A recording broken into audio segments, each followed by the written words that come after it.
मैंने आपको बोला था मैं सेक्शन 7 से स्टार्ट करूँगा, बट मुझे लगा कि आज के क्लास के बाद फिर 2 दिन का ब्रेक आ जाएगा।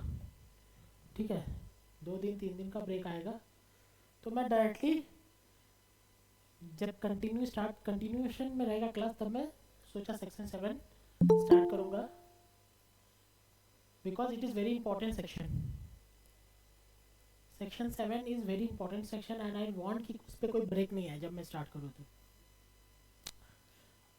आज का क्लास भी बहुत लाइट है। कल का क्लास में जो मैंने कल क्लास लिया था उसमें बहुत टेक्निकलिटीज़ नहीं बताया था।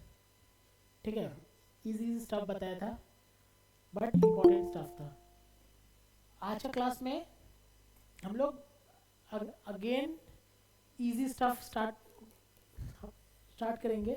डेफिनेशंस कि सर जीएसटी में जो डेफिनेशंस दिए गए हैं, जीएसटी में जो डेफिनेशंस दिए गए हैं वो क्या क्या है। अंडरस्टूड?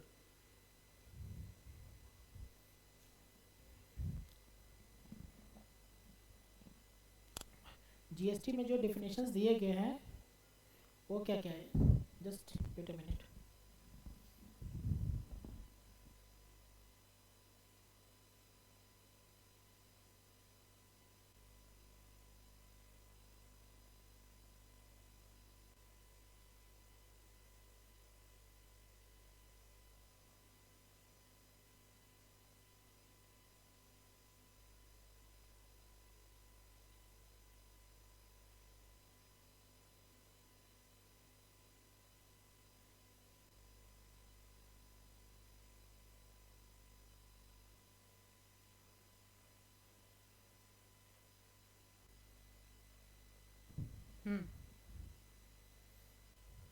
ओके, तो आई वांट कि आज का क्लास भी बहुत लाइट रहे, अंडरस्टैंडेबल है, क्योंकि डेफिनेशंस में कुछ है नहीं, बहुत इजी स्टफ है। सर गुड्स का डेफिनेशन क्या हो सकता है? गुड्स क्या होता है सबको पता है? अरे goods, the things which are tangible in nature, service which are intangible in nature, ये सब जो कॉमन सेंस की चीज़ें है ना उसकी ही बात कर रहे हैं ना आज डेफिनेशंस में।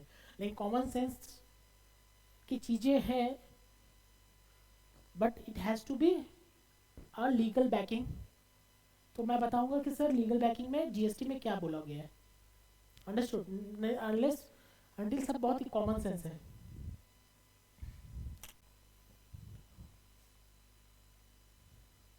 सर डेफिनेशंस में आते हैं। सबसे पहले एक्शनेबल क्लेम। एक्शनेबल क्लेम, कुछ एक्शन हुआ तो क्लेम मिलेगा। क्लेम होगा बोल सकते हैं, क्लेम मिलेगा बोल सकते हैं। जैसे इंश्योरेंस क्लेम, एक्शन हुआ, क्या एक्शन? डेथ, एक्सीडेंट, ठीक है, कुछ भी हुआ तो क्लेम होगा। अगर ये एलआईसी है और ये पर्सन है, पर्सन मतलब कि जिसने एलआईसी लिया है, इंश्योर्ड पर्सन, तो एक्शनेबल क्लेम क्या होगा? एलआईसी इसको क्लेम देगा। आ रहा समझ में? एलआईसी इसको क्लेम देगा, then the actionable claim is not subject to GST. LIC से किसी को इंश्योरेंस का क्लेम मिल रहा है, या डिबेंचर, एवरीवन नोज डिबेंचर क्या है? डिबेंचर क्या है sir? It is a type of loan. It is a type of loan. जो डिबेंचर लेते हैं उसको क्या बोलते हैं? Debenture holder. जो डिबेंचर लिया, मैं I bought a debenture of Reliance India Limited. Who is a debenture issuer? Reliance. Who is a debenture holder? Me, public. Public. तो सर डिबेंचर लिया तो sir what is it? It is a loan. Loan means who is giving loan to whom? The man purchasing the debenture is giving loan to the company. I am purchasing, not purchasing, I am taking the loan from Reliance India Limited. I am taking the debenture from Reliance India Limited. It means that I am giving loan to Reliance India Limited. Clear? तो sir loan देगा तो क्या होगा, basically ये जो मैंने आपको बोला, मैंने रिलायंस को लोन दिया, क्या फीलिंग आ रहा है, बड़ा बड़ा प्राउड वाली फीलिंग आ रही है, अंडरस्टूड? ये बेसिकली कौन करता है, NBFCs, non banking financial institution, banks use to give loan to the big corporates, यही है ना, सबको तो पता है यही होता है। लेकिन बैंक 14% इंटरेस्ट के संग दे रहा है। Bank is giving loan to Reliance at 14% interest. Reliance अब बैंक कहाँ से ले रहा है? अरे भाई मेरा ये बताओ, ये बैंक है ना, इसके पास पैसा कहाँ से आ रहा है? पब्लिक से पास से ना, आ रहा है समझ में, पब्लिक के पास से ना। ये बंदा जाके यहाँ पे पैसा डिपॉजिट कर रहा है, इसके पास पैसा आ रहा है, और ये क्या कर रहा है, रिलायंस को लोन दे रहा है। यही तो हो रहा है, बिजनेस मॉडल तो यही है बैंक का। ये इसको सेविंग्स बैंक के अकाउंट में 5% का इंटरेस्ट दे रहा है और इससे 14% का इंटरेस्ट ले रहा है। Clear cut spread of 9%। Who is earning? Bank. आ रहा समझ में भाई? मैं डिवेंचर शेयर्स नहीं बताने वाला। डिवेंचर्स देख के मुझे ऐसा ना लगे कि किसी को क्या समझ में नहीं आ रहा डिवेंचर किसे बोलना चाह रहा है, और मैं उसको डाइजेस्ट कर ले रहा हूँ जैसे तैसे।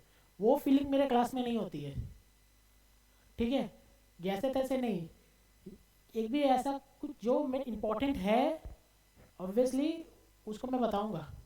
जो इम्पोर्टेंट नहीं है, मुझे लगता है कि आने वाला है नहीं वैसे एग्जाम पर्सपेक्टिव से, तो मैं इसको स्किप कर देता हूँ थोड़ा सा लेके। लेकिन ये इंपॉर्टेंट है, मे बी इस आईडीटी में इंपॉर्टेंट नहीं, लेकिन माई फाइनेंशियल मैनेजमेंट में बहुत इंपॉर्टेंट है, अकाउंट्स में इंपॉर्टेंट है। तो sir Reliance India limited will directly approach to public कि I will give you 10% interest. ये इसका फायदा है कि नहीं है रिलायंस का? इसका फायदा, दोनों का फायदा दे देगा। That's called debenture. Debenture issued by RIL. Who is the loan provider? Public. Who is the loan receiver? Reliance. What Reliance will do? Interest कितना 5 से 2 years का लोन तो देगा, इंटरेस्ट प्लस प्रिंसिपल। देख लो यही है ना, interest this year, interest next year, then interest this year और interest plus principal next year, यही तो है।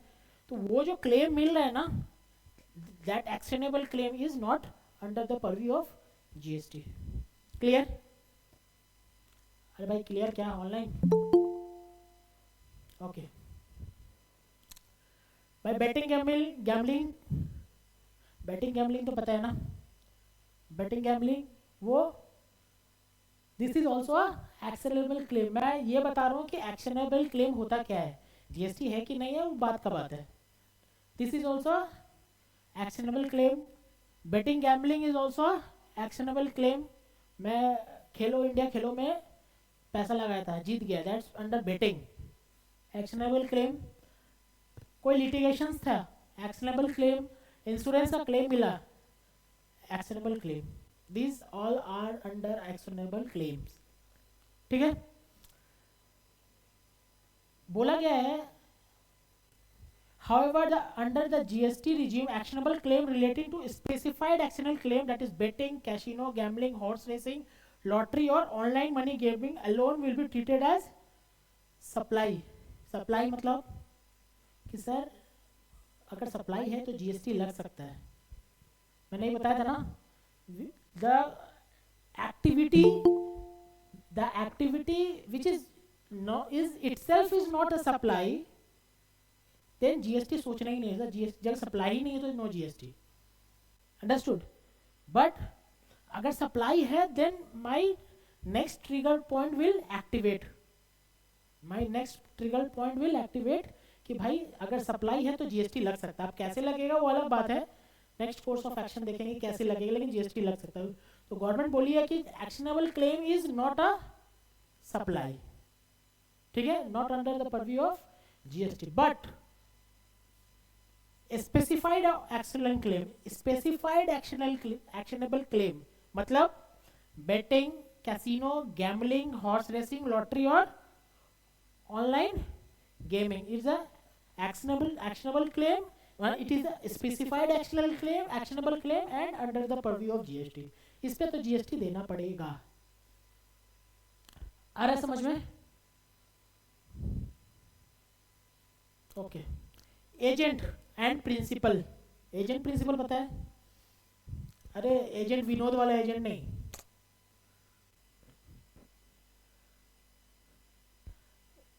एजेंट प्रिंसिपल क्या होता है सर?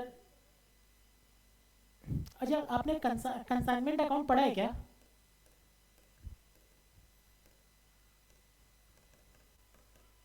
कंसाइनमेंट अकाउंट पढ़ा है क्या आप लोगों ने? क्लास 12 में ही होता है ना, आई थिंक. याद नहीं है लेकिन पढ़ा है ना. उसमें एक एजेंट रहता है, कंसाइनी, एक कंसाइनर रहता है. वो क्या करता है? कंसाइनर कंसाइनी को गुड्स देता है, फिर कंसाइनी का रिस्पॉन्सिबिलिटी होता है गुड्स को सेल करने का और पैसा कंसाइनर को देने का. आ रहा है समझ में? तो वो कंसाइनर कंसाइनी को बोल सकते हैं sir consignor is a principal, consignee is a agent. Clear है सर? एकदम लाइट माइंडेड पढ़ना है पूरा. ठीक है, एग्जाम में डेफिनेशन नहीं आएगा कि बताओ कंसाइनर जो एजेंट क्या है, what is the definition of agent. 2 number 3 number वैसा कुछ नहीं आने वाला. Definition is just for a reference purpose. no direct question will be asked from the definitions, but you have to very much clear about what lining is written in the definition. ठीक है?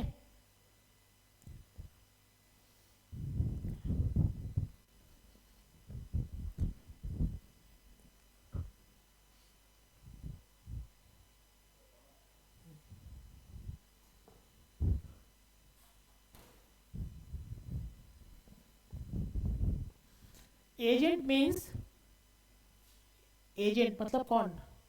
Consignee छोटा. Agent means a person including factor, broker, commission agent, arhatia, del credit agent और any auctioneer और any person mercantile agent by whatever name called. कुछ भी नाम दे दो, लेकिन क्या है? Who carry on the business और सप्लाई और रिसिप्ट ऑफ गुड्स और सर्विस और both on behalf of another. Another मतलब प्रिंसिपल. क्लियर है? Principal means a person on whose behalf an agent carries on the business of supply of receipt of goods or service or both. आ रहा समझ में sir? कोई अभी तक problem नहीं है? ओके.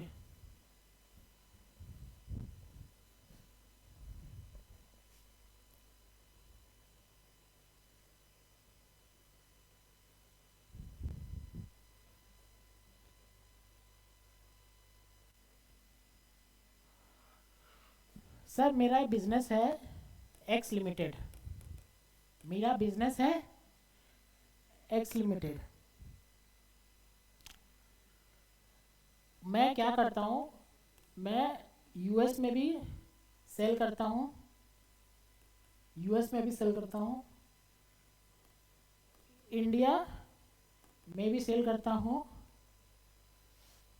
जापान में भी सेल करता हूँ. इंडिया में भी क्या सेल करता हूँ? इंडिया में भी मेरा कहाँ बिजनेस है? एमपी में है, आसाम में है, वेस्ट बंगाल में है,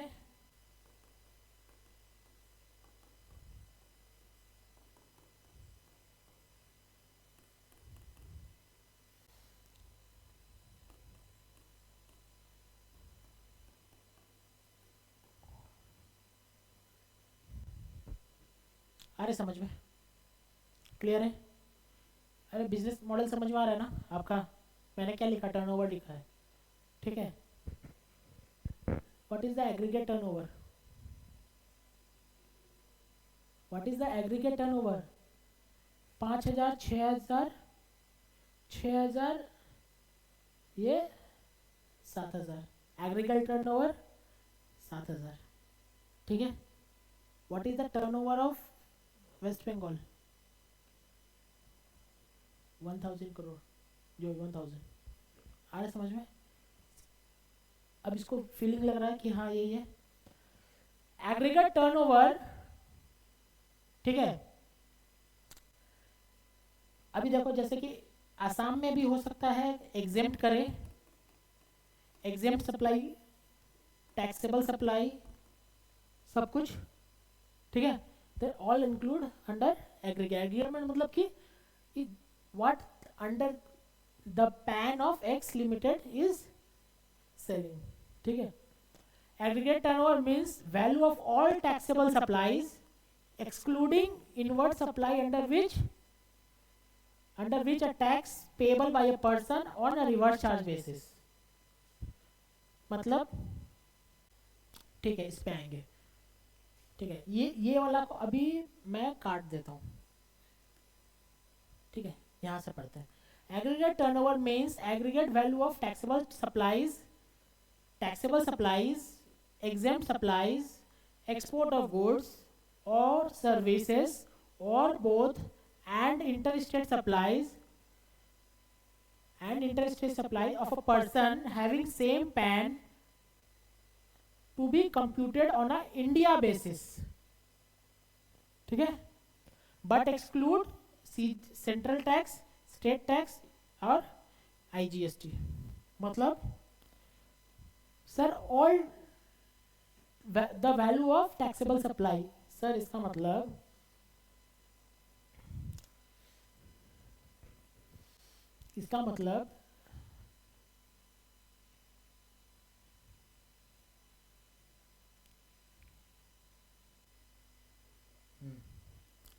सर बंदा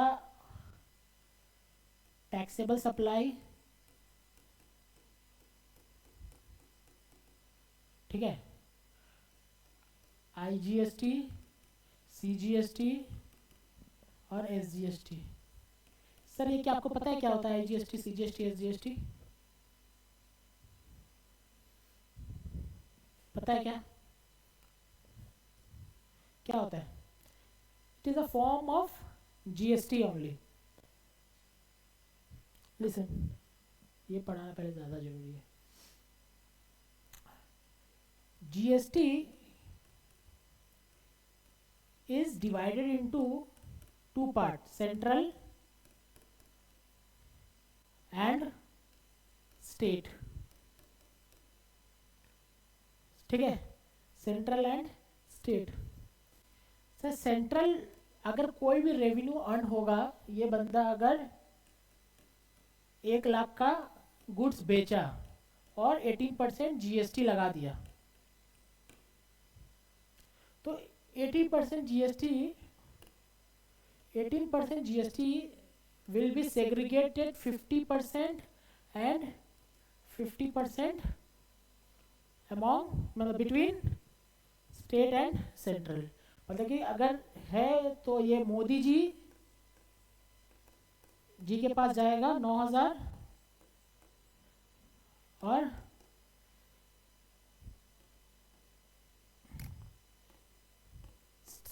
स्टेट गवर्नमेंट के पास जाएगा 9,000, ठीक है। ये फंडा है GST का। लेकिन बोला गया कि कुछ ऐसा स्टेट है, ठीक है, कुछ ऐसा स्टेट है जिसमें जैसे कि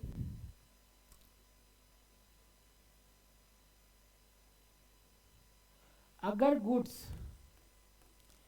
उसमें बोला गया अगर गुड्स सेम स्टेट में गया, सेम स्टेट में सेल हुआ, then distribution between central government and state government 18% का जीएसटी लगता है अगर, तो 9% एंड 9%। ठीक है। सिमिलरली अगर गुड्स या सर्विस, गुड्स या सर्विस डिफरेंट स्टेट में गया तो पूरा का पूरा सेंट्रल गवर्नमेंट के पास जाएगा। कितना? 18%। मतलब आप अगर आप कोई बिजनेस कर रहे हैं, ठीक है, आप अगर बिजनेस कर रहे हैं से आसाम में है, अगर आप सेल करेंगे किसी बिजनेस को, वो भी आसाम में है, ठीक है, तो आप 1 लाख का बिल करेंगे, उस पर जीएसटी लगाएंगे क्या? CGST 9% और SGST 9%, और ये 9,000 बोल के जाएगा। ठीक है, आसाम। सिमिलरली आप अगर बिल करेंगे वेस्ट बंगाल को,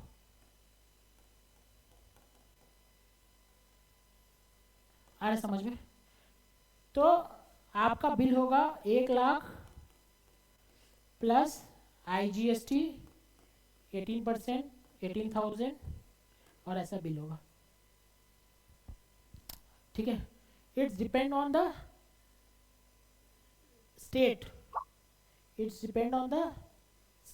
आप किसको बिल कर रहे हैं।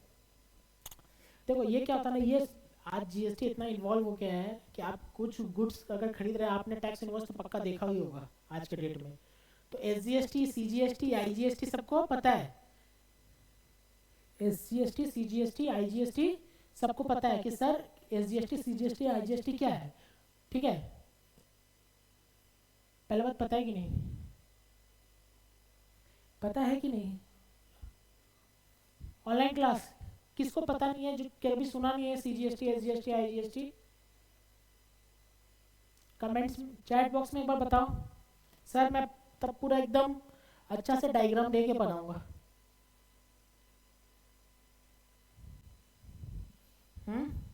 फाउंडेशन में पढ़ा है, ठीक है, फाउंडेशन में पढ़ा है, ठीक है। किसको एकदम पूरा ब्लैंक है?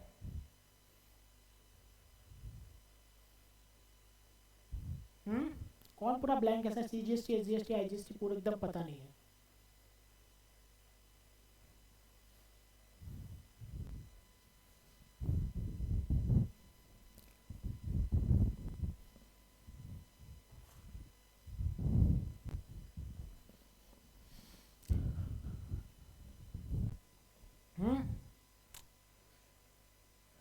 लिखते हैं एक जगह,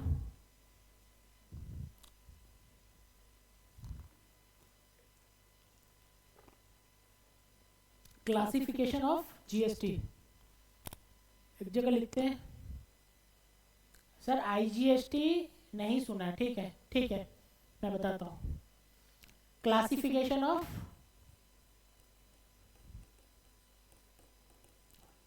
GST। सर मैं डेफिनेशन पढ़ा रहा था, थोड़ा सा इसका ग्लिम्स दे दूं, ठीक है सर, बाद में इसका बाद में भी आएगा, लेकिन थोड़ा अंडरस्टैंडिंग के लिए ग्लिम्स दे देता हूँ। Classification of GST। Sir classification of GST 3 part में डिवाइड है।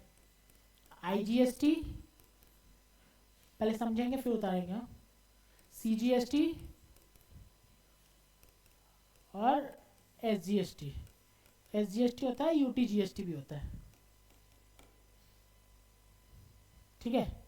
SGST होता है और यूनियन टेरिटरी GST भी होता है। IGST को हम लोग क्या बोलते हैं? Integrated goods and service tax,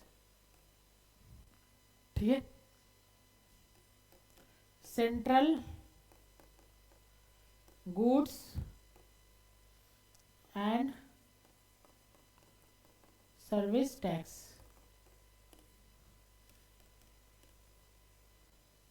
state goods and service tax और union territory goods and service tax. आ रहा समझ में full form? Okay sir, 3 part में डिवाइड है, ठीक है, 3 पार्ट में डिवाइड है सर। हर का अपना अलग अलग एक्ट है।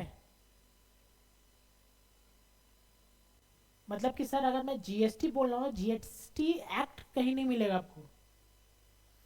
अगर आप देखेंगे ना, जीएसटी एक्ट नहीं मिलेगा आपको। क्या मिलेगा? आईजीएसटी एक्ट आपको क्या मिलेगा? सीजीएसटी एक्ट आपको क्या मिलेगा? SGST act. सर अलग है क्या? तीनों पढ़ना पड़ेगा? तीनों नहीं पढ़ना पड़ेगा, मोरल सब सेम है। 95% सेम है, 95% सेम है। जो यहाँ लिखा है वो यहाँ लिखा है, वो यहाँ भी लिखा है, सब सेम। 5% क्या क्या चेंज है और आपके इंटर में क्या क्या एप्लीकेबल है, आई विल टेल क्या क्या एप्लीकेबल। लेकिन हम 95 पे फोकस करते हैं पहले, 5 पे नहीं, ठीक है। तो sir it is governed bye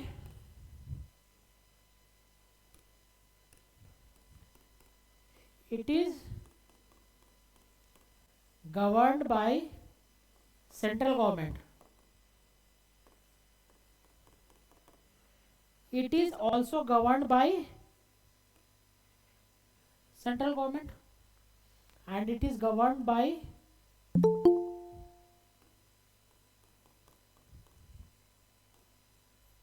state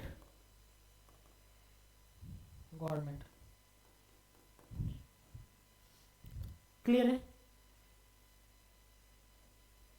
sir? VAT कौन गवर्न करता था? वैट कौन गवर्न करता था? गवर्न मतलब एडमिनिस्ट्रेटर कौन था वैट का? वैट का एडमिनिस्ट्रेटर था स्टेट गवर्नमेंट। हर स्टेट में अलग अलग वैट लगता था, ठीक है। सिमिलरली वैट को तो अब हटा दिया गया, तो उसके बदले में एसजीएसटी लेके आ गया, ठीक है। इसको उतारिए।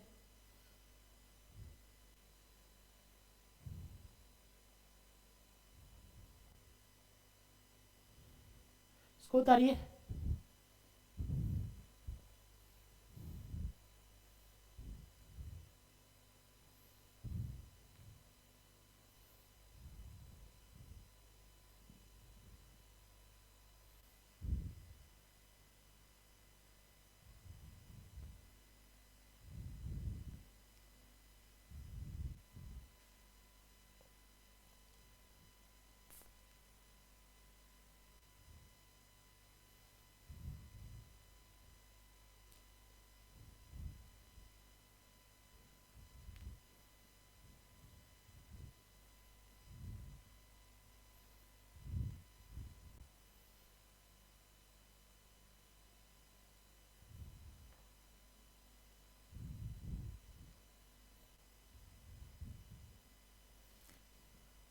एग्जाम्पल लिखते हैं।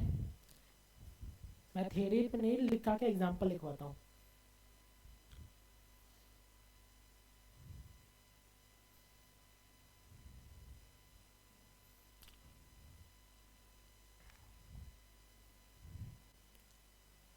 बोलो बोलो।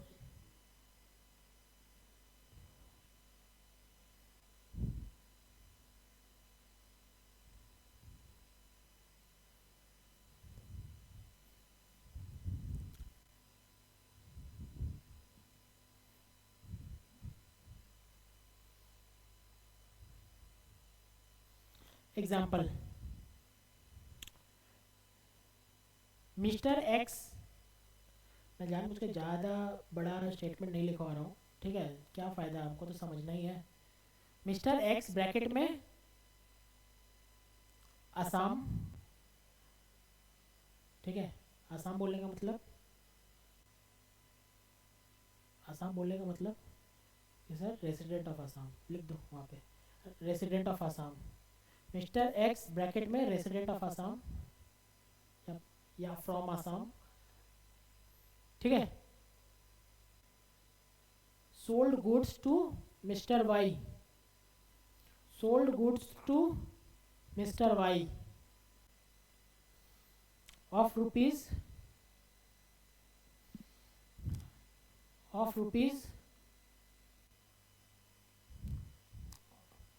1 lakh,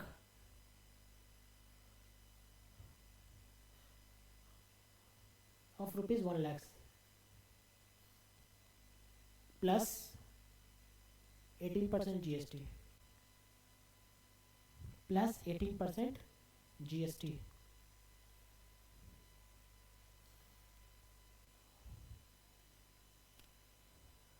What is the classification of GST? Full stop. What is the classification of GST? What is the, नहीं मिस्टर वाई, कहाँ का मिस्टर वाई लिखा मैंने, बोला एक बार लिख दो ब्रैकेट में लिख दो फ्रॉम, फ्रॉम नहीं of West Bengal, of West Bengal, of West Bengal.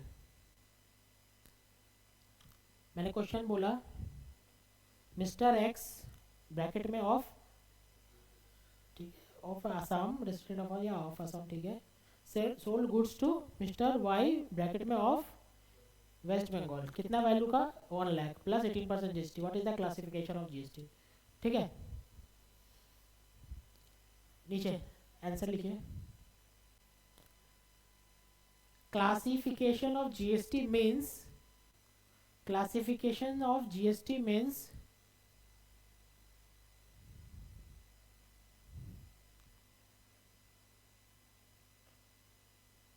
what GST need to be charged. Classification of GST means what type of GST need to be charged.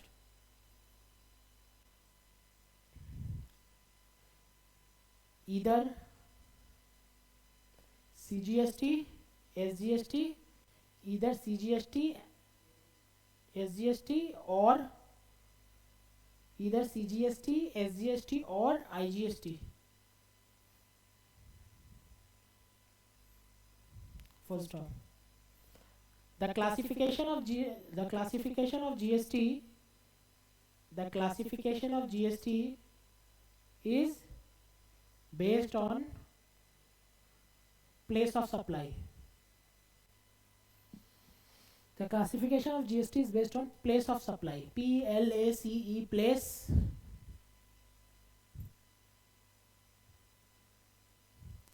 Place of supply. POS. Place of supply. नीचे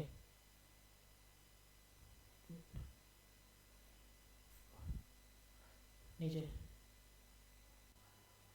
first bullet, if seller नहीं ऐसा, if seller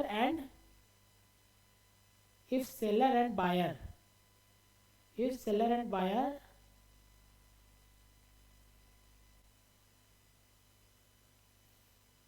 नहीं ऐसे लिखो, सो काट दीजिए ऐसे लिखो, the POS समझ में आ रहा ना, place of supply. The POS is depend on address of the seller. The POS is depend on address of the seller. Bracket में in maximum cases,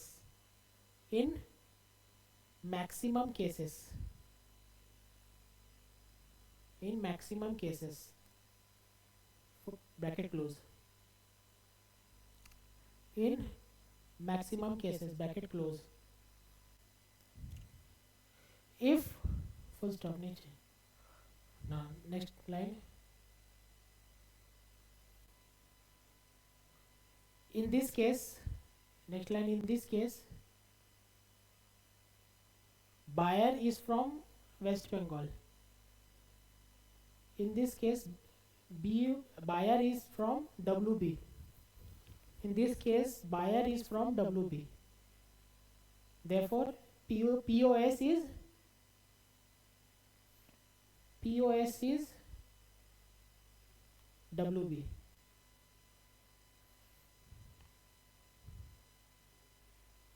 ठीक है, therefore IGST will be charged. Therefore IGST will be charged.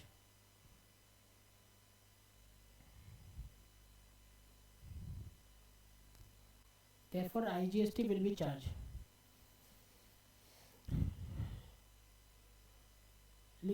बना दीजिए इसको. Particulars,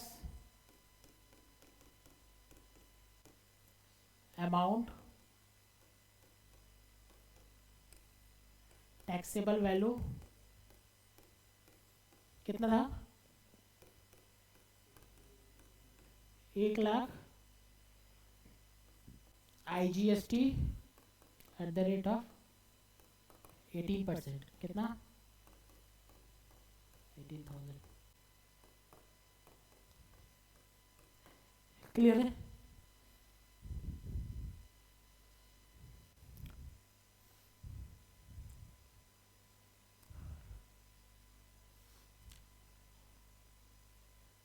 तो sir IGST कब लगा, जब place of supply outside Assam था. आउटसाइड असम हम कैसे बोल दिए, आउटसाइड असम था, ठीक है, लेकिन कहाँ था, वेस्ट बंगाल. सर हम कैसे बोल दिए, एड्रेस देख के. क्या एड्रेस किसका, बायर का address.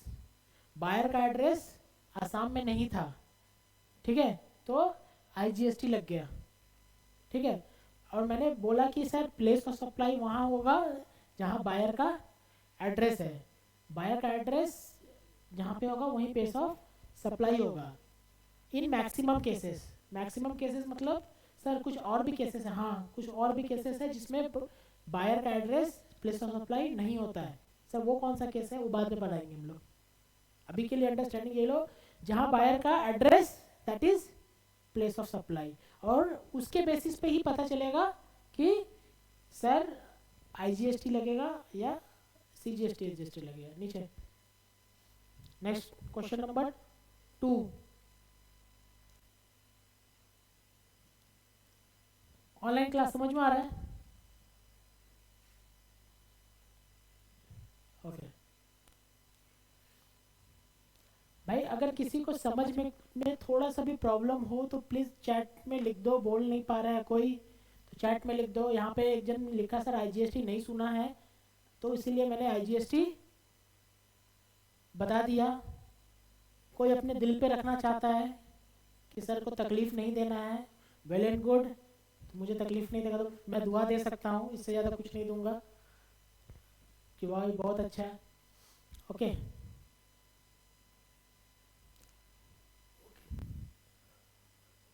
Next question. continuing same sum, continuing same sum, continuing same sum. What is the classification, what is the classification if Mr. Y लिखा था ना मैंने, नहीं बायर, मिस्टर रॉय लिखा था, रॉय वाई, मिस्टर वाई लिखा था ना कि रॉय लिखा था. रॉय क्यों लिखूंगा भाई, वाई. मिस्टर वाई, हाँ mister Y is from Guwahati, is from Guwahati. Mister Y is from Guwahati. नीचे answer.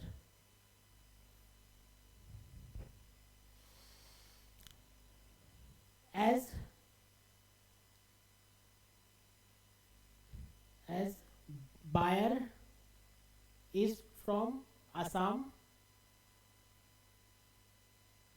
as buyer is from Assam bracket में गुवाहाटी,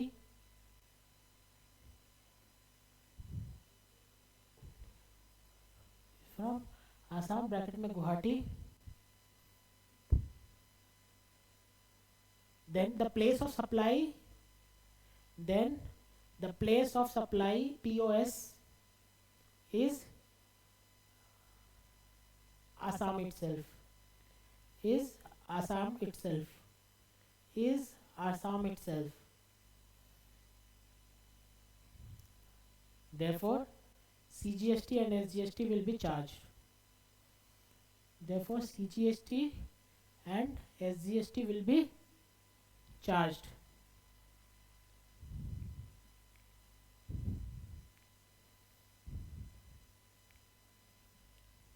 Clear है?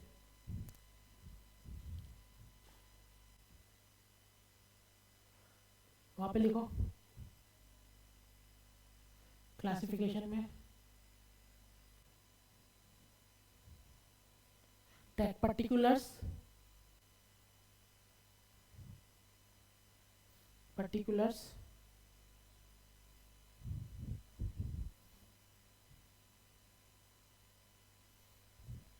CGST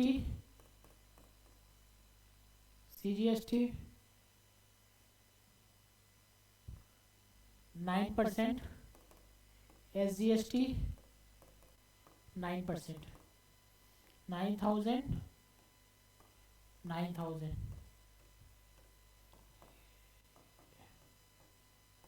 1,18,000.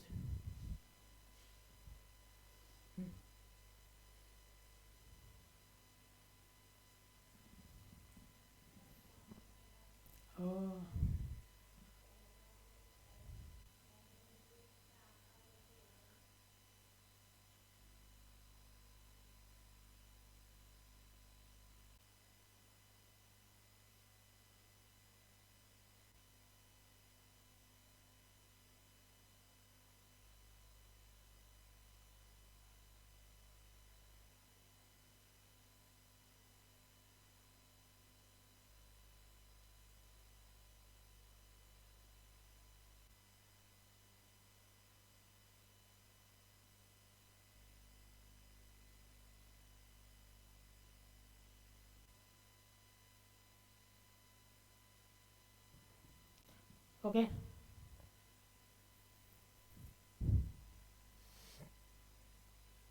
क्लियर है? अरे भाई क्लियर है कि नहीं क्लियर है? और ऑनलाइन क्लास, अरे भाई लोग, ओके सर आपके दिमाग में एक चीज आया है क्या किसी के? CGST कौन गवर्न करता है?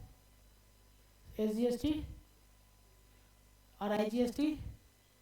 भाई सेंट्रल को तो डबल फायदा आ रहा है। किसी के दिमाग में आया क्या? मोदी जी यहाँ खड़े हैं और यहाँ से भी हिस्सा ले रहे हैं और उस वो IGST वाले से भी पूरा हिस्सा ले रहे हैं।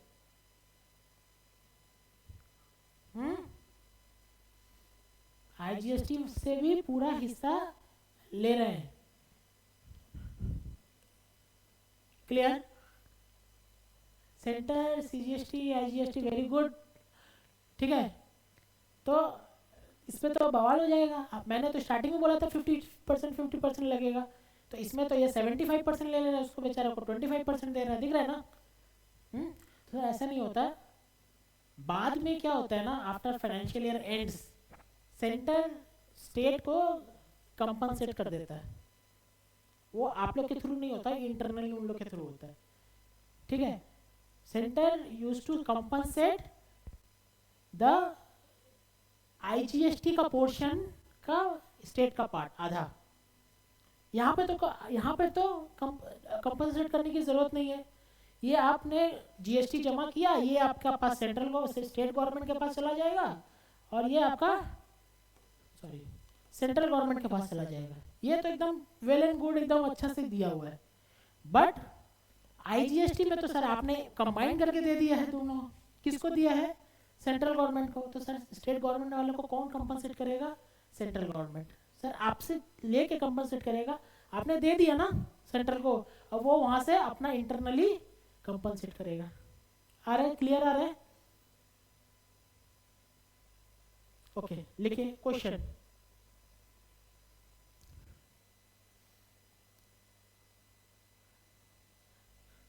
It is observed, it is observed, it is observed, it is observed, CGST paid to,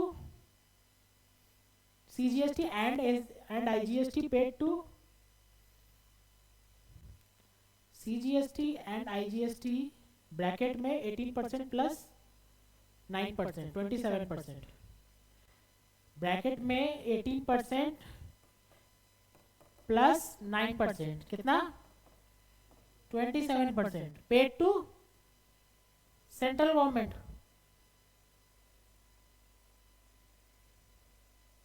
and SGST bracket 9% only paid to state government and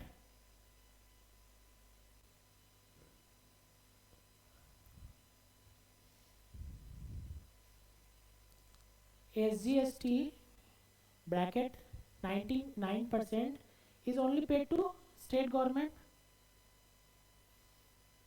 full stop. How, नहीं ऐसे लिख दो, full stop.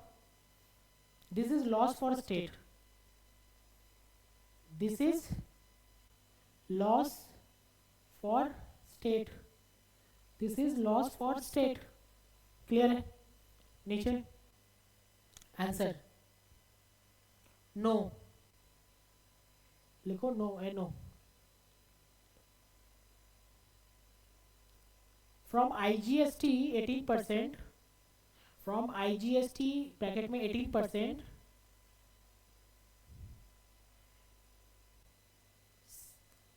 ब्रैकेट में 18% bracket close, centre will, centre of the central government will compensate 50% of 18%, 50% of 18%, that is 9% to the state.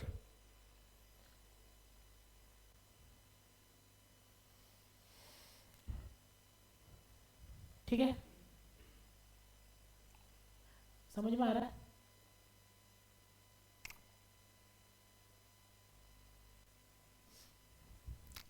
Clear? Okay, कहाँ थे, कहाँ चले गए, समझ में नहीं आया। एग्रीगेट टर्नओवर, अब मैं बोलना का मतलब है कि सर किसी बंदे का टैक्सेबल टर्नओवर है कितना, 1 लाख, और उस पर टैक्स कितना लगा है, 18,000 GST, ठीक है? एग्जेम्प्टेड कितना है, 70,000, एक्सपोर्ट कितना है, 30,000। तो मेरा बोलने का मतलब है उसका एग्रीगेट टर्नओवर होगा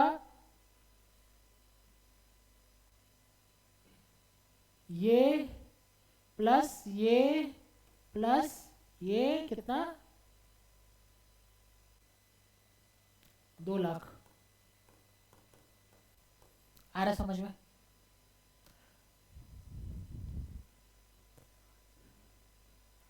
आ रहा समझ में? सर ये एग्रीगेट टर्नओवर में GST नहीं आएगा।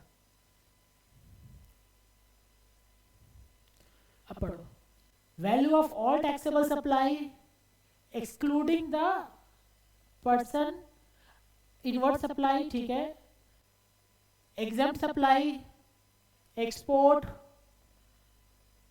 All export of good service और बोथ, ठीक है, इंटर स्टेट सप्लाई, ठीक है, इंटर स्टेट मतलब कि आउटसाइड द स्टेट, सोचो टैक्सेबल में ले लिया, बट एक्सक्लूड सेंट्रल टैक्स मतलब CGST, स्टेट टैक्स मतलब SGST एंड UT टैक्स मतलब UTGST, IGST। समझ में आ रहा है? सर अब बताओ, टैक्सेबल में भी दो पोर्शन है।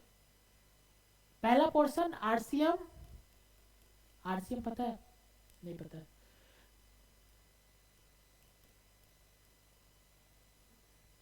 गदर वाला, जॉली एलएलबी वाला, आ रहा समझ में? जॉली एलएलबी वाला क्या था? जॉली एलएलबी से टैक्स लेना है कि नहीं लेना है? हाँ भाई, लेना है कि नहीं लेना है? Special case, very good, special case, yes. Special case वाले को हम नहीं मानेंगे तुम्हारा एग्रीगेट टर्नओवर में। स्पेशल केस वाले को नहीं मानेंगे एग्रीगेट टर्नओवर में, वही बोला, excluding under reverse charge basis. वो स्पेशल केस को क्या बोलते हैं? रिवर्स चार्ज, रिवर्स चार्ज, ठीक है। वो जो रिवर्स चार्ज है उसको नहीं मानेंगे। देन अभी एग्रीगेट टर्नओवर कितना हो गया? 70, 1,40,000 और 30, 1,70,000। आ रहे समझ में? Buyer pay tax instead of seller, very good, yes. Buyer pay tax instead of seller, very good. तो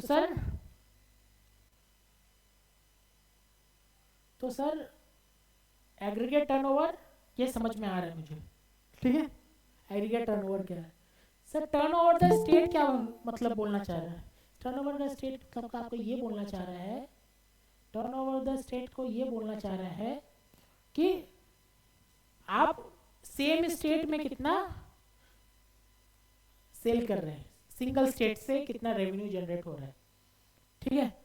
से एक मिस्टर एक्स है, उसका ऑफिस कोलकाता में भी है, गुवाहाटी में भी है और दुलियाजान में भी है। 50, 30, 90 एग्रीगेट टर्नओवर कितना होगा? एग्रीगेट टर्नओवर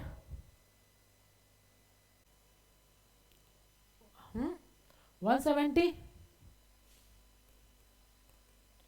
और turnover of state in Assam कितना होगा? Turnover the state in Assam कितना होगा? 30 नहीं, 120। आसाम में बोला हूं। 90 कहां से दिख गया भाई? 90 नहीं, आसाम में बोला हूं।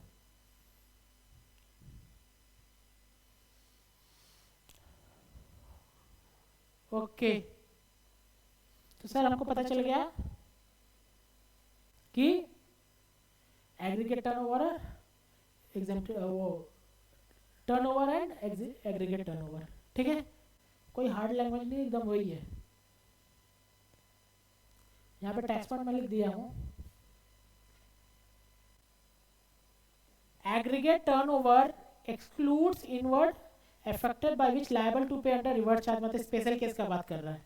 यहाँ पे एक्सक्लूड करना है, और एक्सक्लूड क्या करना है? जीएसटी, ये दो चीज एक्सक्लूड करना है।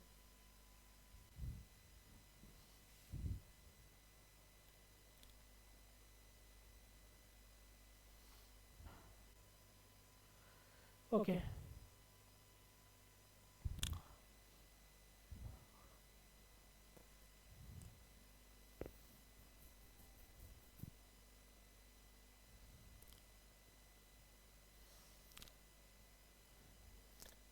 कॉम्पोजिशन स्कीम क्या होता है सर? आप बताए थे ना, कॉम्पोजिशन स्कीम, छोटा बिजनेस। ये मैं शीट आप लोग को दे दूंगा, ठीक है। ये शीट आपको दे दूंगा, आप लिखने की जरूरत नहीं है सर। कॉम्पोजिशन स्कीम क्या होता है?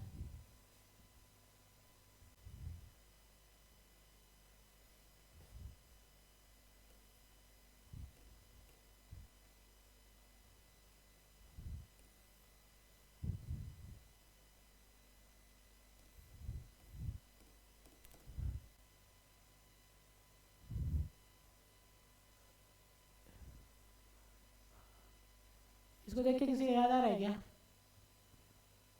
अरे जेठालाल है अपने।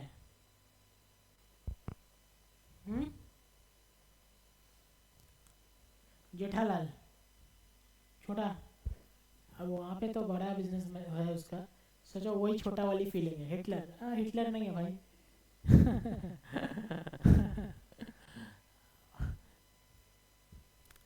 जेठालाल,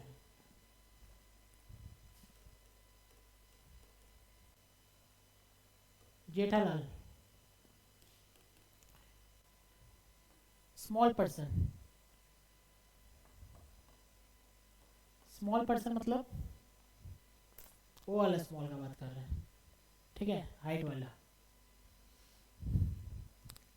वो क्या बोलता है जेठालाल कि भाई मैं तो बिजनेस इतना नहीं कर सकता, सॉरी टैक्स इतना कॉम्प्लायंस नहीं कर सकता, टैक्स कॉम्प्लायंस इतना नहीं कर सकता। मतलब टैक्स कॉम्प्लाइन करने का मेरा, मैं बिजनेस करूं या दया बहन को, अपनी वाइफ को समझाऊं बिजनेस करूं या आपका टैक्स भरूं, ठीक है, भाभी जी को भी तो देखना है कि नहीं?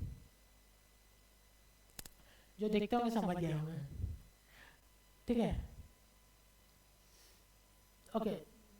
तो वो बोलता है कि मैं बिजनेस इतना, मैं इतना टैक्स नहीं कर पाऊंगा, कॉम्प्लायंसेस नहीं होगा मेरे से। इन दैट केस गवर्नमेंट क्या बोलता है? गवर्नमेंट बोलता है कि भाई तुमको मैं बहुत अच्छा स्कीम देता हूँ। क्या स्कीम? तुम कॉम्पोजिशन वाला रजिस्ट्रेशन ले लो।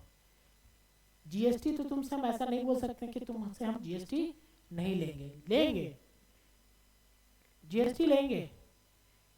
सिर्फ तुम्हारा बिजनेस बहुत छोटा है, 18% का जीएसटी नहीं लेंगे, छोटा जीएसटी लेंगे, ठीक है। तुम वो कर लो, क्या होता है, कॉम्पोजिशन स्कीम में आ जाओ। कॉम्पोजिशन स्कीम समझ में आ रहा है? एक स्कीम है, ठीक है, स्कीम है। जैसे कि अब ये दुकान में जाते हैं ना, स्कीम में ले लीजिए, स्कीम है, स्कीम समझने बोलने का मतलब क्या था, कहीं ना कहीं बेनिफिट है मेरा, वो वाली फीलिंग आती है। तो वो वाली फीलिंग के साथ ये भी स्कीम है। क्या स्कीम है? Composition scheme.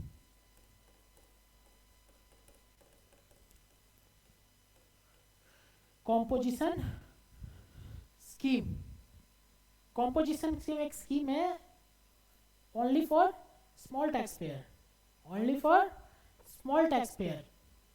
तो वो स्मॉल टैक्स पेयर का डेफिनेशन क्या है? स्मॉल टैक्स पेयर का क्या डेफिनेशन है? अभी मैं स्मॉल, अगर ये स्कीम मैं बोलूंगा तो सबको बोलेंगे मुझे भी ले लेना है स्कीम।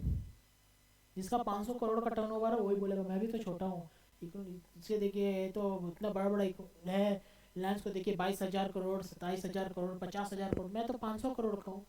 तो गवर्नमेंट को तो एक लिमिट लगाना पड़ेगा ना, मैं छोटा बोल रहा हूँ तो किसको बोलूंगा छोटा, ठीक है। इन दैट केस छोटा है ये,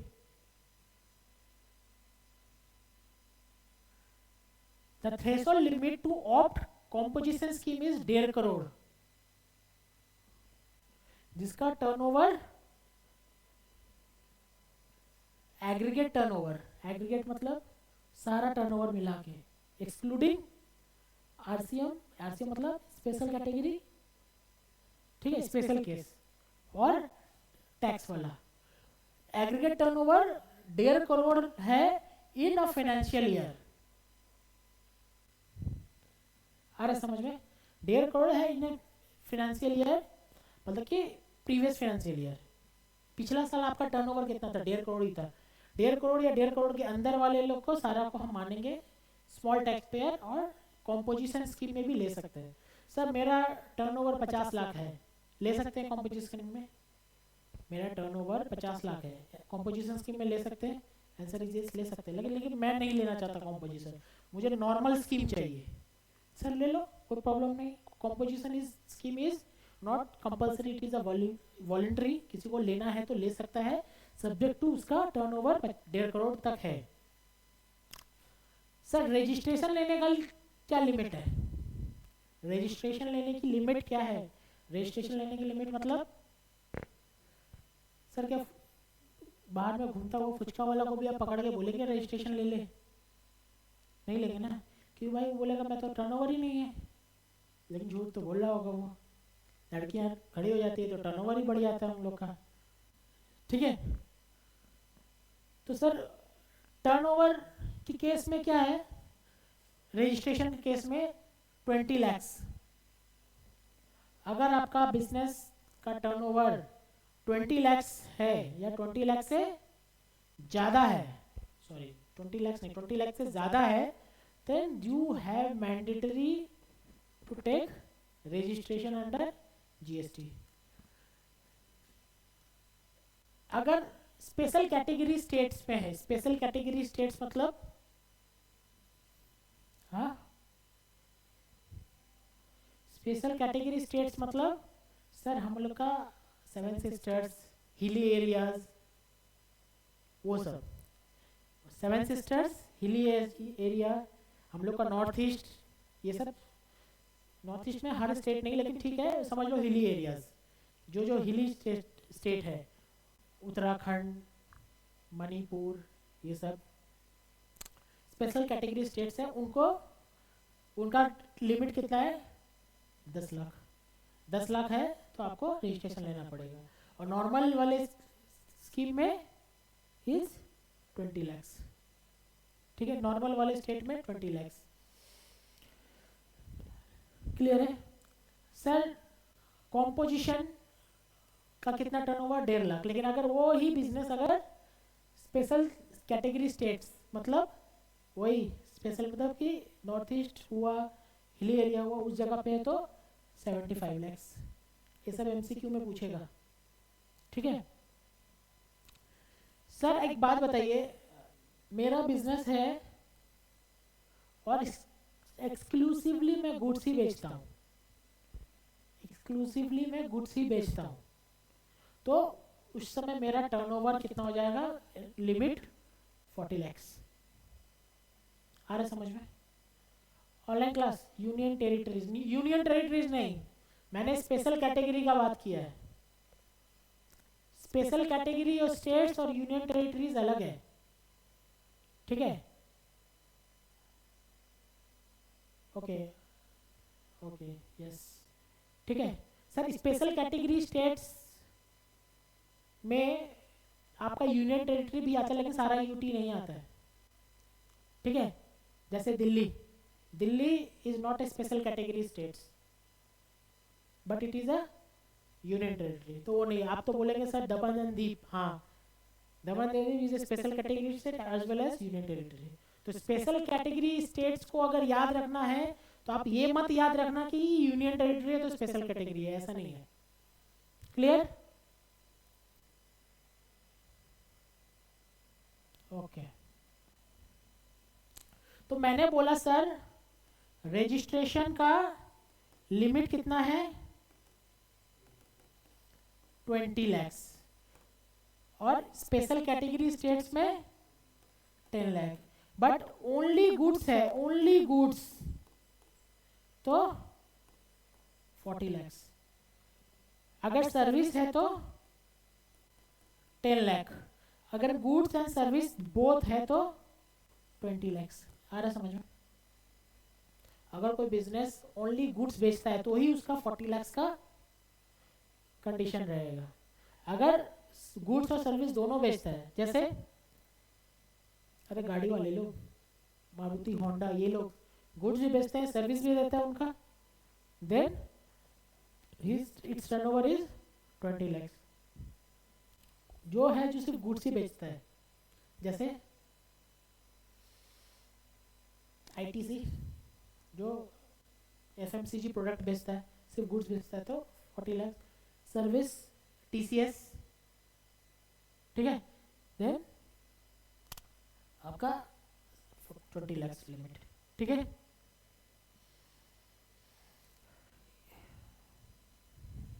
ओके।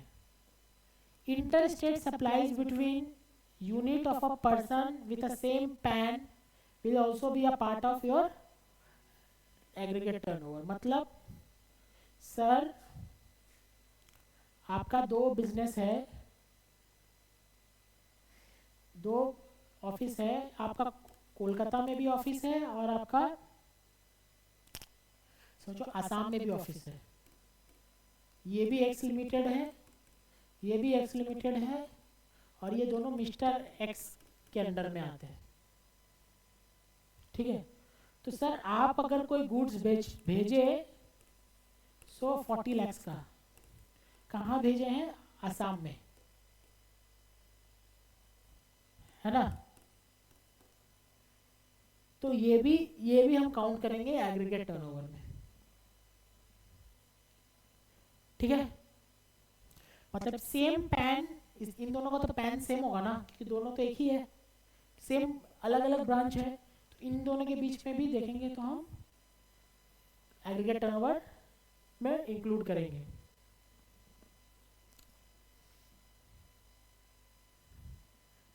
एजेंट और सप्लाई को भी इंक्लूड करेंगे एग्रीगेट टर्नओवर में। जॉब वर्कर, जॉब वर्कर क्या होता है? जॉब वर्कर क्या होता है सर? जॉब वर्कर वो होता है, सोचो क्या होता है ना, बेसिकली एम्प्लॉय नहीं होता। ठीक है, ये बेसिकली देखा जाता है ना कि सोनार जो ज्वेलरी शॉप्स होते हैं ना, उनका काम ज्वेलरी बनाना नहीं होता, उनका काम ज्वेलरी बेचना होता है। ठीक है, उसमें क्या होता है ना, जो ज्वेलरी बनाते हैं वो कैसे बनता है? कारीगर से बनता है ना? कारीगर से बनता है, और कारीगर क्या करता है? वो जॉब वर्क का काम करता है। मतलब कि अभी भाई एक आदमी गया ज्वेलरी शॉप में, बोला कि हमको ये डिज़ाइन का चेन चाहिए, हार चाहिए, कोई ज्वेलरी चाहिए। तो वो बंदा क्या करेगा ना, एक एस्टिमेट लगाएगा कि मुझे 10 ग्राम में ये बन जाएगा। कौन? ज्वेलरी वाला। और वो उसको 10 ग्राम गोल्ड किसको दे देगा? जॉब वर्कर को, कि भाई ये डिज़ाइन बोल के गया है, ये बना। जॉब वर्कर उसका आदमी है नहीं, उसका आदमी नहीं रहता, अलग से आदमी रहता है। उसका काम रहता है कि वो जो बोला काम करके वापस ज्वेलरी को पैसा बोला, ये डिज़ाइन मतलब दे देने के लिए। और वो जॉब वर्कर काम करके ज्वेलरी बना के ज्वेलरी शॉप को दे देगा, वो इसको सेल कर देगा, और इसके बदले में जॉब वर्कर उससे चार्ज कर लेगा। किससे? ज्वेलरी शॉप से। आ रहा समझ में? जॉब वर्कर आ रहा समझ में? ओके, तो सर ये इसका आदमी रहता है? नहीं सर, हो सकता है कि ये ज्वेलरी शॉप 1 था, कोई ज्वेलरी शॉप 15 भी था, वो भी इसी से बनवाता होगा। ठीक है, तो किसी ने एम्प्लॉय लिखा तो एम्प्लॉय नहीं रहता, ये पूरा आउटसाइडर रहता है। ठीक है, ये ऑन चार्ज आपका जॉब करता है on behalf of manufacturer, sorry ये मेन सेलर। ठीक है, बोरिंग लग रहा है क्लास?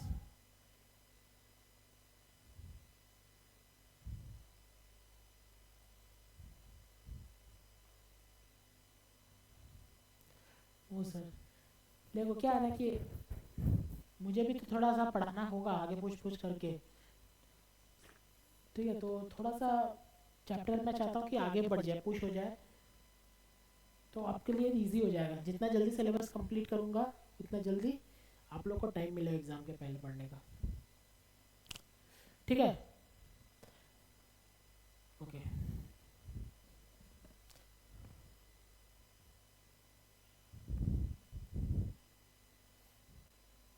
इतना दे, टैक्स पॉइंट बाद में पढ़ेंगे इसमें। Exempt supply and non taxable supply. Exempt supply मतलब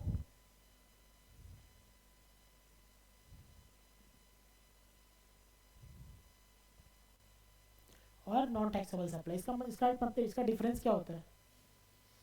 एग्जेम्प्ट सप्लाई मतलब चादर, by way of notification it is exempt. Exempt supply means supply of goods or services or both which attract क्या? Nil rate of tax or which may be wholly exempt under section 11 or under section 6 section छोड़ दो, which is exempt from tax of IGST or CGST, exempt है. Non taxable supply means supply of goods or service or both which is not liable to tax under the act under IGST Act. इसका मतलब sir exempt क्या है? हाँ yes, चादर exempt क्या है कि सर अभी उस पर टैक्स लगेगा लेकिन अभी उस पर चादर लगा दिया कि उसको ढक दिया गया है, ठीक है, जीरो लगा दिया है. और नॉन टैक्सेबल सप्लाई मतलब क्या है सर? जो जीएसटी में टैक्स ही नहीं लगेगा, उसके पास चादर नहीं है, ठीक है, उसके ऊपर चादर नहीं है, उस पर टैक्स लगना ही नहीं है.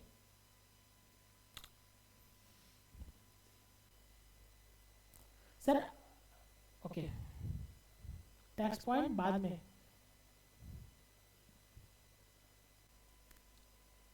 एग्रीकल्चरिस्ट, एग्रीकल्चरिस्ट क्या होता है? किसान, यही तो होता है. एग्रीकल्चरिस्ट मीन्स इंडिविजुअल और HUF who undertakes cultivation of land. खुद का लेबर, लेबर ऑफ फैमिली या कोई सर्वेंट को पकड़ के जो काम करवा रहा है सारा एग्रीकल्चर. मतलब कि कोई अगर खुद काम कर रहा है, क्या काम? कल्टीवेशन ऑफ लैंड का, या कोई लेबर काम कर रहा है वो भी एग्रीकल्चरिस्ट बताएगा, या कोई सर्वेंट काम कर रहा है, हायर किया हुआ सर्वेंट, वो भी एग्रीकल्चरिस्ट बोला जाएगा. The definition is restricted to individual and HUF. ठीक है, इंडिविजुअल और एचयूएफ के लिए भी. अच्छा, example sir, example of exempt tax. Exempt tax नहीं होता, एग्जेम्प्ट सप्लाई होता है. पहला बात sir, example of exempt supply is जैसे कि मेडिकल सर्विस. ठीक है, एग्जाम्पल ऑफ एग्जेम्प्ट सप्लाई मतलब मेडिकल सर्विस. सर आपका स्कूल का सर्विस, स्कूल जाते हैं तो उस पर जीएसटी लगता है क्या? नहीं लगता है. स्कूल फीस पे नहीं लगता, ट्यूशन फीस पे नहीं लगता. सर नॉन टैक्सेबल का एग्जाम वो एग्जाम्पल सर जैसे पेट्रोल, पेट्रोल पे जीएसटी नहीं लगता. सर पेट्रोल पे जीएसटी नहीं लगता और स्कूल के फीस पे जीएसटी नहीं लगता, दोनों पे तो जीएसटी नहीं लगता. डिफरेंस क्या है सर? पेट्रोल पे जीएसटी नहीं लगता. अगर गवर्नमेंट को लाना है पेट्रोल या डीजल या क्रूड ऑयल कुछ भी प्रोडक्ट पे जीएसटी लाना है तो उसे जाके एक्ट चेंज करना पड़ेगा. ठीक है, नोटिफाई करना पड़ेगा, एक्ट को चेंज करना पड़ेगा. नॉन टैक्सेबल को टैक्सेबल लाने के लिए एक्ट को चेंज करना पड़ेगा और उसके लिए सारा का कंसेंसस चाहिए, सारा स्टेट सेंट्रल, फिर वो पार्लियामेंट में पास होगा, इतना जाके चेंज करना पड़ेगा. क्लियर है सर? स्कूल पे नहीं लगता जीएसटी और मेडिकल सर्विस पे जीएसटी नहीं लगता. इसका मतलब सर, इसका मतलब कि अगर गवर्नमेंट अगर कल चाहे कि मुझे लाना है तो कुछ नहीं करेगी, एक नोटिफिकेशन इशू कर देगी. कहीं एक्ट में चेंज करने की जरूरत नहीं है क्योंकि वो नॉन टैक्सेबल सप्लाई नहीं, वो एग्जेम्प्ट सप्लाई करके रखी है. ठीक है, चादर उठाएगी, कल के डेट से मालूम चलेगा ट्यूशन फीस पे भी जीएसटी. क्लियर है? ओके सर, सीधा क्लियर है? ओके सर, एग्रीकल्चरिस्ट केवल हिंदू जो एचईएफ और इंडिविजुअल को बोला गया है जीएसटी में. कोई कंपनी एग्रीकल्चरिस्ट नहीं हो सकता. ठीक है. फैमिली, फैमिली मतलब अरे हाँ फैमिली, सब कोई फैमिली का मतलब family spouse children, spouse children of a person, parent, grandfather, brother, sister, only और मेनली डिपेंडेंट. देखो डिपेंडेंट रहेगा तो ही फैमिली में मानेंगे, जो डिपेंडेंट नहीं है वो फैमिली नहीं है एज पर जीएसटी. मतलब आपका बेटा अगर आपका के ऊपर डिपेंडेंट नहीं है तो वो फैमिली के डेफिनेशन में नहीं आएगा जीएसटी में. सर गर्लफ्रेंड नहीं, स्पाउस नहीं है भाई. ठीक है, स्पाउस मत काउंट कर लेना कोई. ठीक है, ओके. रिलेटेड पर्सन, हाँ यहाँ पे आप लोग बोल सकते हैं कि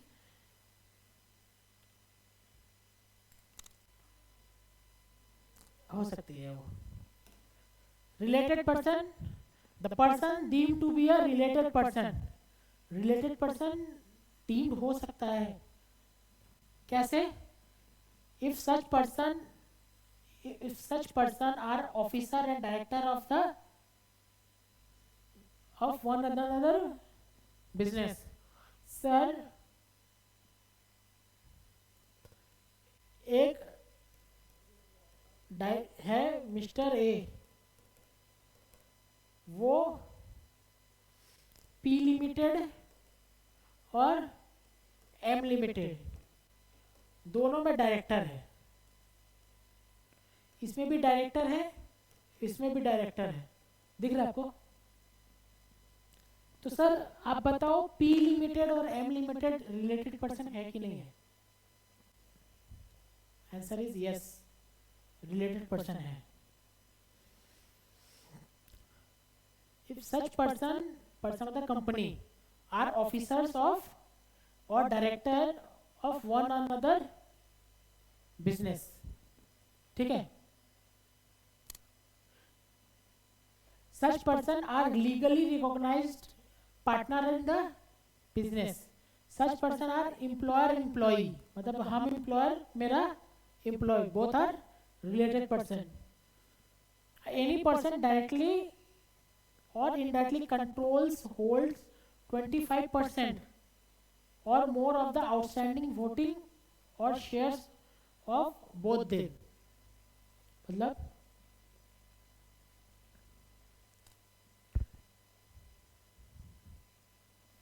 इसका मतलब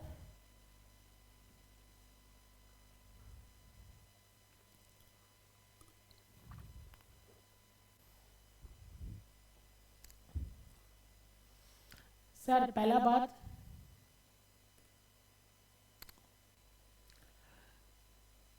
ये बंदा, ये दोनों रिलेटेड पर्सन है। एम्प्लॉयर एम्प्लॉई और एम्प्लॉई रिलेटेड पर्सन है। एनी पर्सन हु डायरेक्टली और इनडायरेक्टली होल्ड कंट्रोल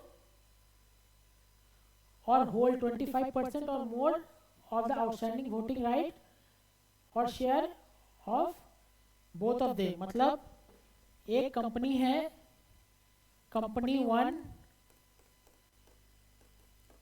और एक कंपनी है कंपनी 2। ये कंपनी इसका 25% या 25% से ज्यादा शेयर्स लेके रखी है, तो ये दोनों भी रिलेटेड पर्सन है। आ रहे समझ में? Together directly control by third person, ये वाला दो कंपनी किसी थर्ड पर्सन से कंट्रोल है, वो भी रिलेटेड पर्सन है। If they are member of a same family, अगर वो सारे मेंबर रहेंगे सेम फैमिली के, तो वो भी रिलेटेड पर्सन है।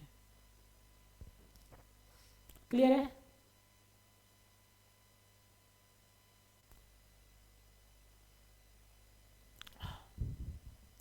पर्सन, सब पर्सन का क्या डेफिनेशन है?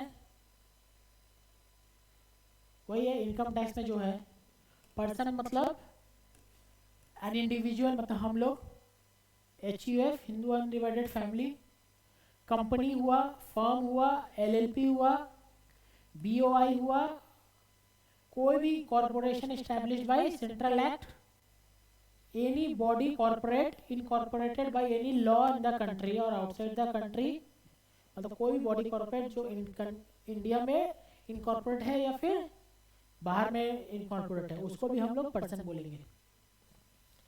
Then cooperative societies registered under law, local authority, central government, state government, society, trust, every artificial person not falling above, मतलब सब पर्सन है।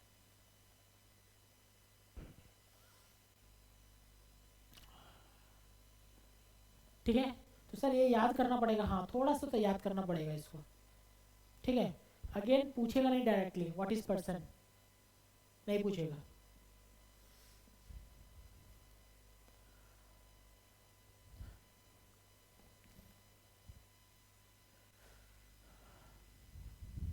ओके,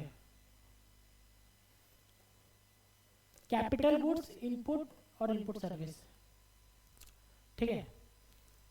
आईटीसी का कॉन्सेप्ट देता हूं, लिखिए तब ये समझ में आएगा। Input tax credit,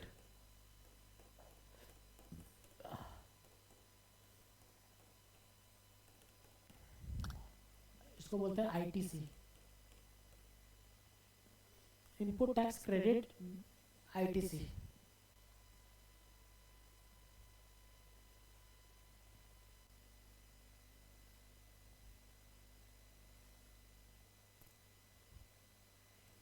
mister A, देखो यहाँ पे मिस्टर बी, मिस्टर सी और ये मिस्टर डी।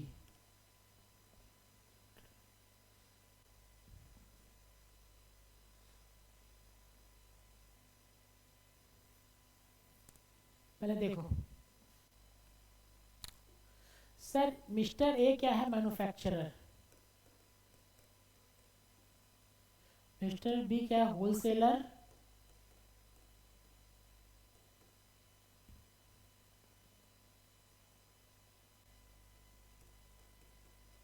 ये रिटेलर, ये कंज्यूमर, मतलब हम लोग वाले लोग, ठीक है।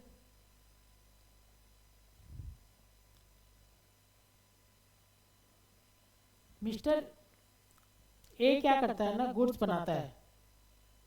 मिस्टर ए गुड्स बनाता है,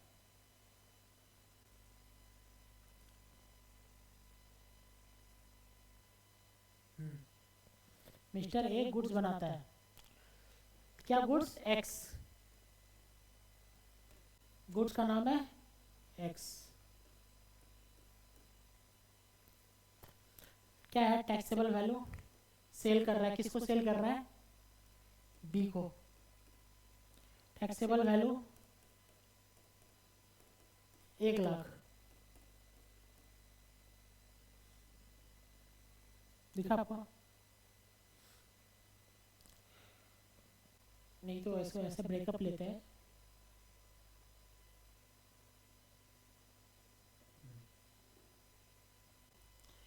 कॉस्ट,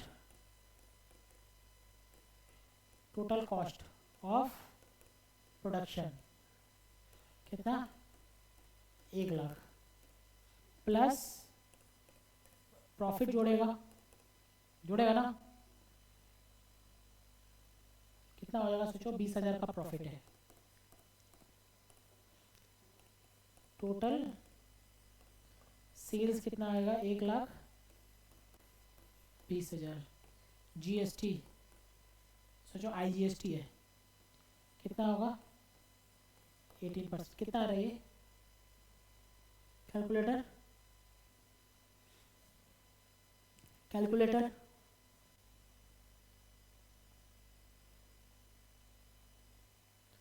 कोई बताओ?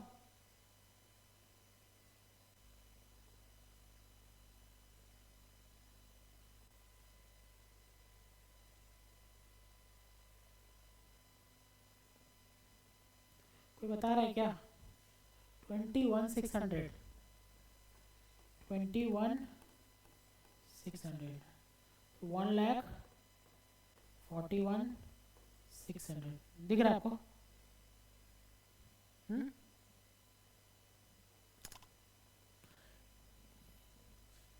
है ना?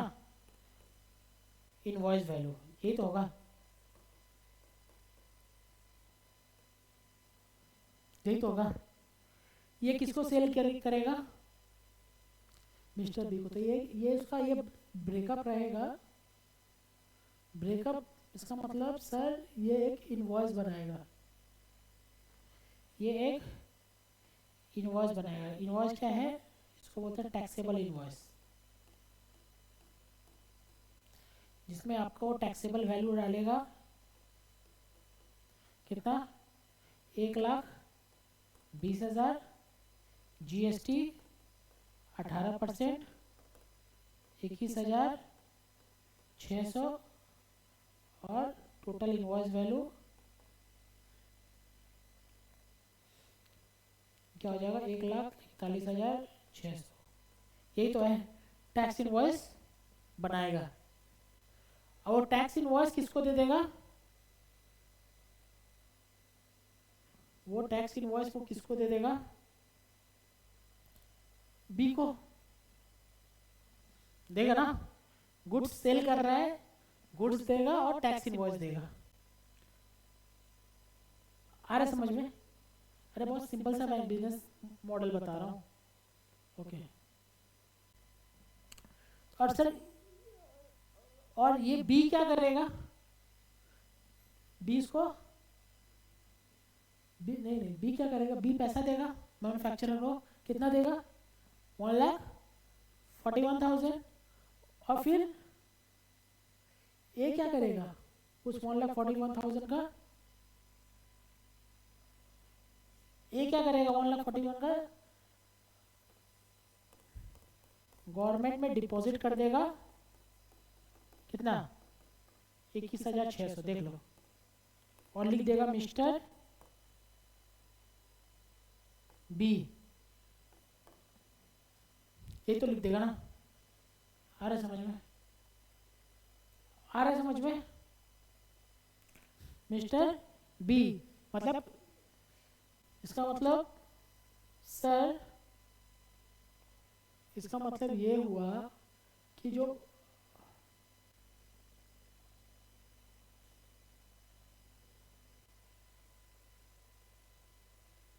इसका मतलब ये हुआ कि सर जो मिस्टर बी पैसा दिया है मिस्टर ए को, मैन्युफैक्चरर को, वो कितना दिया, सेल के लिए दिया 20,000, 1,20,000 और 21,600 मिस्टर ए कलेक्ट किया है in the name of mister B and deposit to the government कि भाई मैंने सेल किया है, मैं टैक्स मुझे टैक्स देना है, मैंने टैक्स दे दिया। कौन दे दिया, मिस्टर ए दे दिया। किससे लेके दिया, मिस्टर बी से लेके दिया।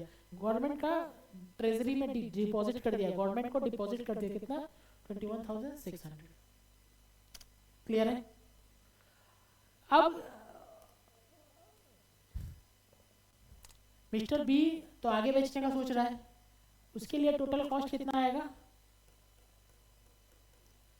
1,20,000।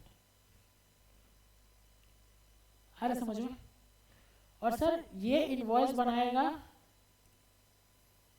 सेल करने के लिए किसको,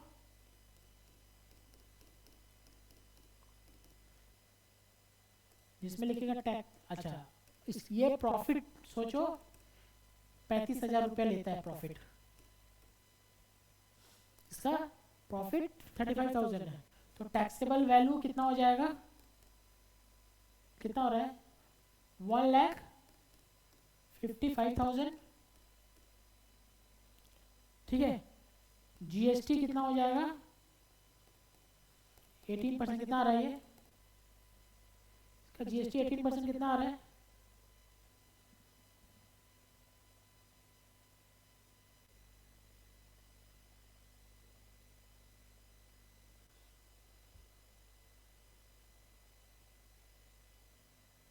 $27,900। 27,900। तो ये टोटल करके कितना आ रहा है, 1,82,900। दिख रहा है आपको इनवॉइस वैल्यू? आ रहा है समझ में? क्लियर है? सर ये इसको सेल करना था उसको ना, ये देखो ये इसको तो रुपया दे दिया था ना, कितना रुपया दिया था इसको? 21,000, सॉरी कितना दिया था? 1,41,600, ये तो दिया था। किसको दिया था? बी को। बी ने ए को दिया था। सिमिलरली अब ये किसके पास चला जाएगा? सी के पास। और सी कितना दे देगा उसको? 1,82,900। ये कौन देगा? सी। किसको? बी को। ठीक है, आ रहा समझ में? तो सर एक बात बताइए, गवर्नमेंट के पास कितना आ गया? गवर्नमेंट के पास कितना आ गया है? गवर्नमेंट के पास ए से आ गया कितना? 21,000। आ रहा समझ में? 21,600। अभी क्या करेगा ये बी क्या करेगा? 27,900 का लायबिलिटी आ गया। अब गवर्नमेंट बोलेगी भाई ये दे दो 21,900। क्लियर है? समझ में आ रहा है? बी क्या बोलेगा कि सर हम देने के लिए रेडी है 27,900, लेकिन आप ये समझिए मैंने तो इसको भी दिया था। किसको? ए को। उसका तो बेनिफिट दीजिए। मैंने तो ऑलरेडी 27,900 में से 21,600 ऑलरेडी दे दिया है। किसको? ए को। आप अपना चेक कीजिए बैलेंस, उसमें मेरे नाम पे ए ने जमा करवाया होगा तो देखिएगा यस सही बात है। समझ में आ रहा है? सही बात है। तो बोले ओके यस सही बात है, आपके नाम पे जमा है। तो उसमें आप एक काम करो, एडजस्टमेंट कर लो। कितना? 21,600। कितना आ रहा है ये? 6,300। और आप यहाँ पे दे दो, हम मान लेंगे 6,300 ही आप हमें जो दे। क्या? कैश में। ये गवर्नमेंट कैश देख रही है ना? 6,900 आ रहा है क्या? 6,300 आया। क्लियर है? ऑनलाइन क्लास क्लियर है? सर ये जो क्या है एडजस्टमेंट, किसका एडजस्टमेंट? बी का adjustment. It is a benefit to B. Correct बोल रहे हैं कि झूठ बोल, गलत बोल रहे हैं कि सही बोले? It is a benefit to B. एक कूपन की तरह काम कर रहा है, देख लो ये। उसको क्या बोलते हैं in GST term? It is known as ITC. In GST term, it is known as ITC, Input Tax Credit. Input Tax Credit, ITC. Input Tax Credit. ठीक है? लिखो मत, हम बाद में दे देंगे, फोटो लेके चला जाना। ठीक है? तो बाद में घर में बैठ के लिख लेना। ठीक है?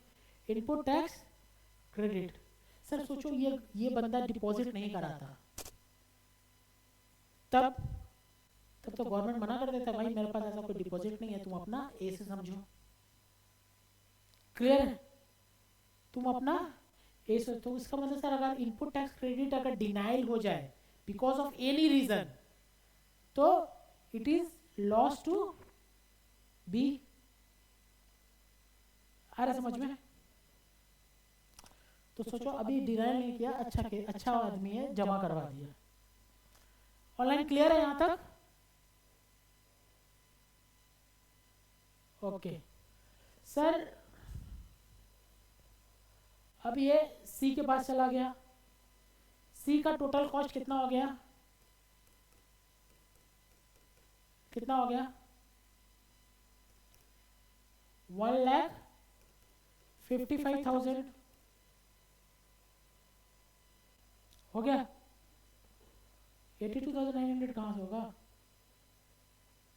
मैंने भी यहाँ भी तो 1,41,000 वो लिया ना, 1,20,000 लिया था। 1,55,000 और सोचो बी का भी प्रॉफिट है 50,000, तो टैक्स इनवॉइस बनेगा कैसा?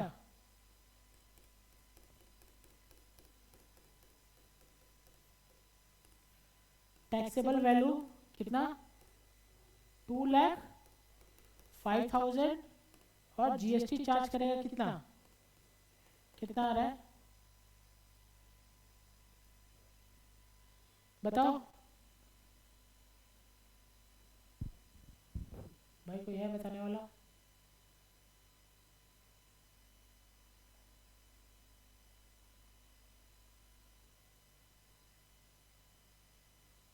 $36,900 जोड़ के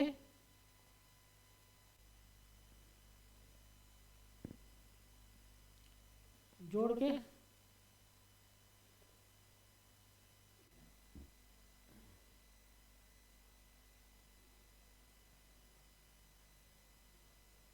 2,41,900।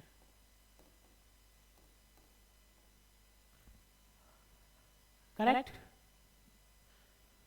तो सर अब गवर्नमेंट इससे पैसा मांग रही है कितना? लाइबिलिटी कितना हो रहा है? 36,000 लैंड, लेकिन उसपे से वो आईटीसी कितना सेटअप कर लेगा? कितना कितना पेमेंट किया था उसको? 27,000।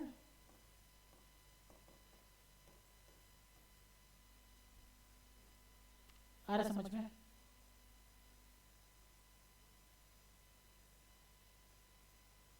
तो उसको पेमेंट कितना करना पड़ेगा? 9,000। सर गवर्नमेंट को कितना मिला सी से? 9,000। क्लियर है?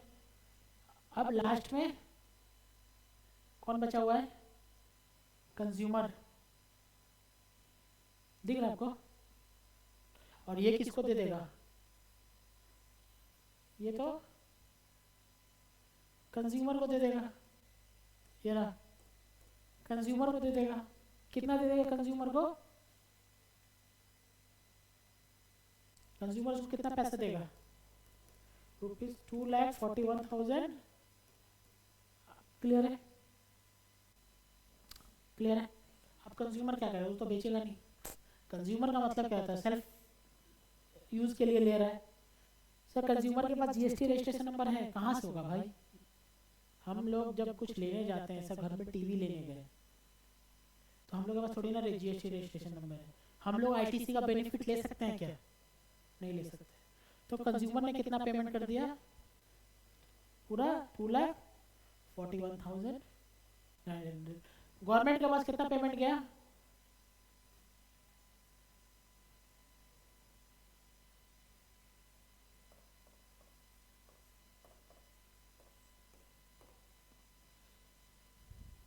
गवर्नमेंट के पास कितना पेमेंट गया? 36,900। और कैसे कैसे टूट टाट के, लेकिन किसका मतलब सर, जो लास्ट में जो 36,900 है वो अल्टीमेटली कौन पेमेंट किया? कंज्यूमर। देख लो, है ना? अल्टीमेटली 36,900 कौन पेमेंट किया? कंज्यूमर। ये रहा, उसको पेमेंट किया। इस मतलब कि सर ये उस समय पेमेंट नहीं किया, पहले ही किसी ने पेमेंट कर लिया था, उसका बेनिफिट मिल गया। आज से धीरे धीरे धीरे बर्डन किसके ऊपर आ गया? कंज्यूमर के ऊपर। आई थिंक क्लियर है?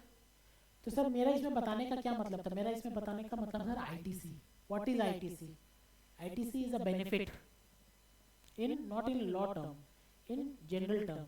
It is a benefit by received from, it is a benefit given by government to the recipient of to the buyer, who will further sell the goods and can able to address the liability, है ना?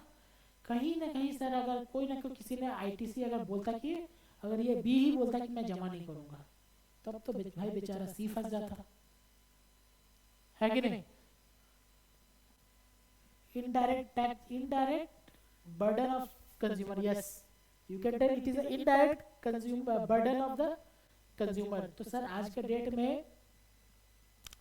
में अगर आप कोई bill देख रहे होंगे, आप सोचो मोबाइल लेने गए, मोबाइल में आपका बिल है 1 लाख और जीएसटी 18,000, तो इसमें मतलब ये समझना 18,000 जो जीएसटी है ना, वो मैन्युफैक्चरर से होके जीएसटी आ रहा है और आपके ऊपर लास्ट में बर्डन जा रहा है। आ रहा समझ में? ओके, इसका फोटो ले लो। मैंने थोड़ा अनस्ट्रक्चर्ड वे में बनाया है, आप इसको थोड़ा सा अच्छे से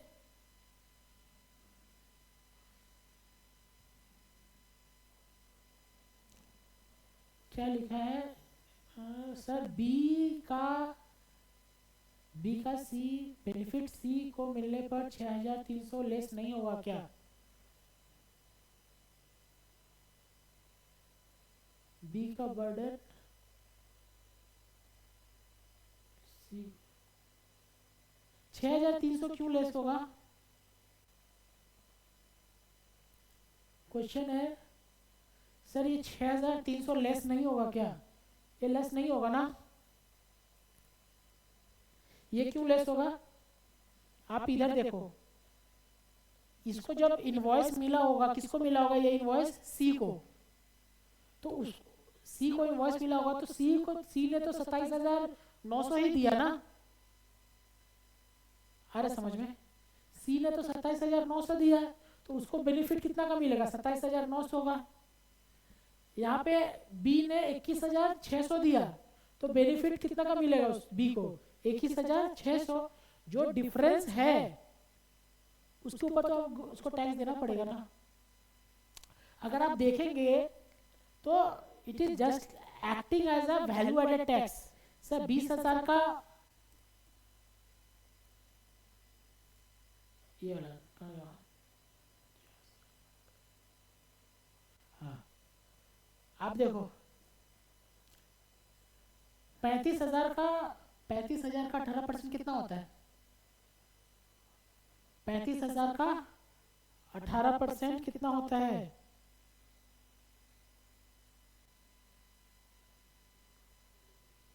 6,300। वही तो टैक्स दे रहा है वो।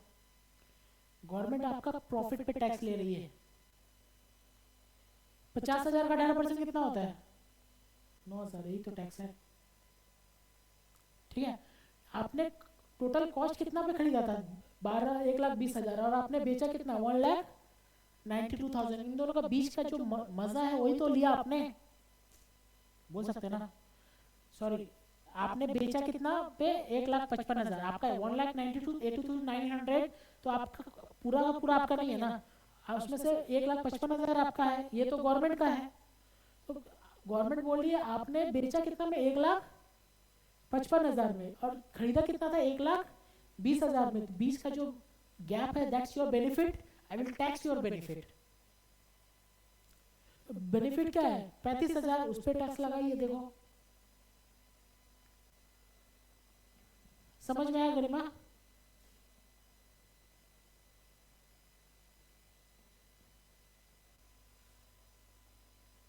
Yes sir, okay. तो आपको वैल्यू एडेड पे टैक्स लगाती है गवर्नमेंट। वैल्यू ऐड कितना किया आपने बीच में? ये सर इसमें तो पूरा ही वैल्यू ऐड है ना, समझा ना? इसमें तो पूरा ही वैल्यू ऐड है, तो बोला वैल्यू ऐड पे टैक्स लगाइए। क्लियर? ओके। ऑनलाइन क्लास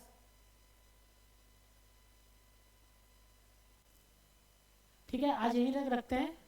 ठीक है, बिकॉज नेक्स्ट क्लास में मैं सेक्शन 7 स्टार्ट करूंगा।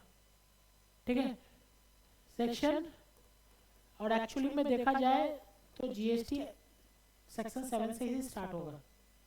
ठीक है, it is a starting point of the GST scope. अब बहुत मजा आने वाला है। ठीक है, डेफिनेशंस थोड़ा मोनोटोनस हो जाता है। ठीक है, तो डेफिनेशंस पे जाएंगे, पहले थोड़ा पढ़ लेते हैं, तब डेफिनेशन इजी लगने लगेगा। ठीक है। Thank you online.